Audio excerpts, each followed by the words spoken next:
আসসালামু আলাইকুম everyone, welcome back to my channel. আশা করছি আপনারা সবাই অনেক বেশি ভালো আছেন। আমি আলহামদুলিল্লাহ ভালো আছি। সবাইকে ঈদ মোবারক। এটা ছিল ঈদের একদিন আগে। তো জারিফের বাবা চলে যাচ্ছে ওদের গ্রামের বাড়িতে।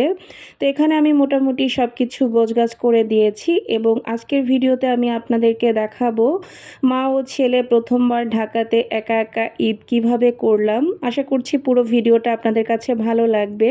তো এখানে বাবা ছেলের বিদায়ের মুহূর্ত। বাবা তো ছেলের জন্য অলরেডি কান্নাই করে দিয়েছিল, ছেলেরও একই অবস্থা। তো তারপরে যাই হোক, জারিফের বাবাকে এখন ফাইনালি বিদায় দিয়ে দিচ্ছিলাম। আমারও আসলে এই মুহূর্তে অনেক বেশি খারাপ লাগতেছিল।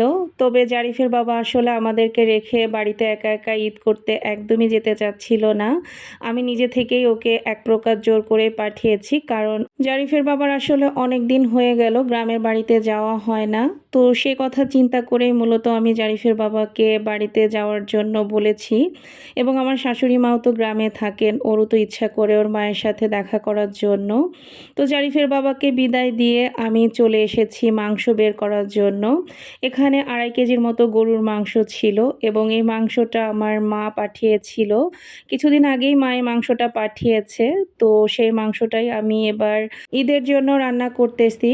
আরও যেহেতু কুরবানির ঈদ, তাই ইচ্ছা করে একটু বেশি পরিমাণেই মাংস রান্না করে নিচ্ছিলাম। যদিও এখান থেকে জারিফের বাবার জন্য পরবর্তীতে আমি 1 বক্স মাংস ডিপে তুলে রেখেছিলাম। তো যাই হোক, সন্ধ্যার পরে আমি আর জারিফ চলে এসেছি বেস্ট বাইয়ে। আসলে বাসার জন্য টুকিটাকি কিছু গ্রসারি কেনাকাটা ছিল। তো বেস্ট বাই আসার সাথে সাথে জারিফ বলতেছিল যে আইসক্রিম খাবে। তো জারিফ ওই যে ক্রাঞ্চি বার যে আইসক্রিমটা আছে ওইটা নিয়েছিল, আর আমি নিয়েছিলাম একটা চকবার। তবে সে ওইটা না খেয়ে আমাকে দিয়ে সে চকবারটা পরে খেয়েছে। ক্রাঞ্চি বারের টেস্টটা আসলে একদমই ভালো লাগেনি আমার কাছে, অনেক বেশি মিষ্টি ছিল। আর এখানে জারিফকে বলতেছিলাম একটু ছবি তোলার জন্য, সে তো স্থিরভাবে দাঁড়াতেই পারে না। তবে এখন কিন্তু আমার বাবাটা মাশাআল্লাহ অনেক বড় হয়ে গিয়েছে, আমাকে সে অনেক হেল্প করে। বেস্ট বাইয়ে আসলে ট্রলি তো সে আমাকে নিতেই দেয় না, সে নিজে নিজে ক্যারি করে এবং ট্রলির ভিতরে যে জিনিসগুলো থাকে সেগুলো সে উপরে উঠিয়ে দিতে অনেক বেশি পছন্দ করে। তো কেনাকাটা শেষ করে জারিফকে নিয়ে যাচ্ছিলাম একদমই আমার বাসার পাশে নন কাবাব একটা রেস্টুরেন্ট আছে ওখানে।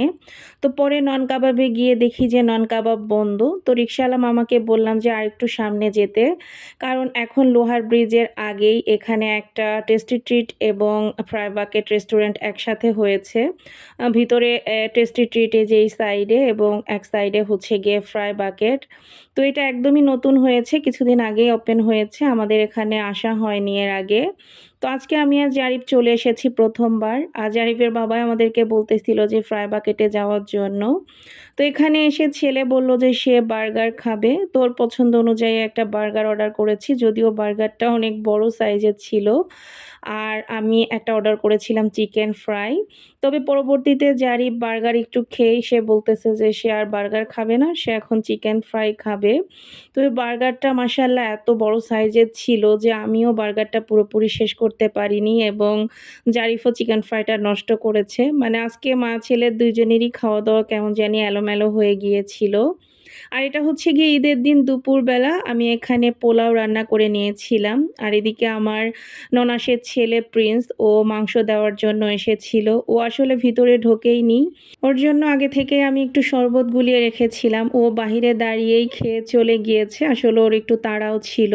আর আমি আসলে এবারের ঈদে তেমন কোনো কিছুই রান্না করিনি, শুধু গরুর মাংস আর পোলাও রান্না করেছিলাম, সাথে একটু সালাদ কেটেছিলাম, আর কিছুই না।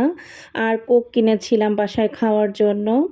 আর এমনিতে সেমাই মিষ্টি জাতীয় কোনো কিছুই রান্না করিনি, কারণ জারিফের বাবা নেই, আমার কাছে ভালোই লাগতেছিল না।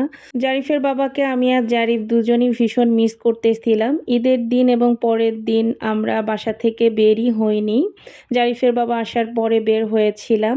তারপরেও আলহামদুলিল্লাহ আমাদের মা ও ছেলের ঈদ এভাবেই কেটে গেল। আপনাদের ঈদ কেমন কাটলো অবশ্যই কিন্তু জানাতে ভুলবেন না। আর ঈদের দিনের ওয়েদারটা কিন্তু চমৎকার ছিল। তো আপনাদের কাছে আজকের ভিডিওটা কেমন লাগলো সেটাও জানাবেন। সবাই ভালো থাকবেন, সুস্থ থাকবেন, আমাদের জন্য দোয়া করবেন। আল্লাহ হাফেজ।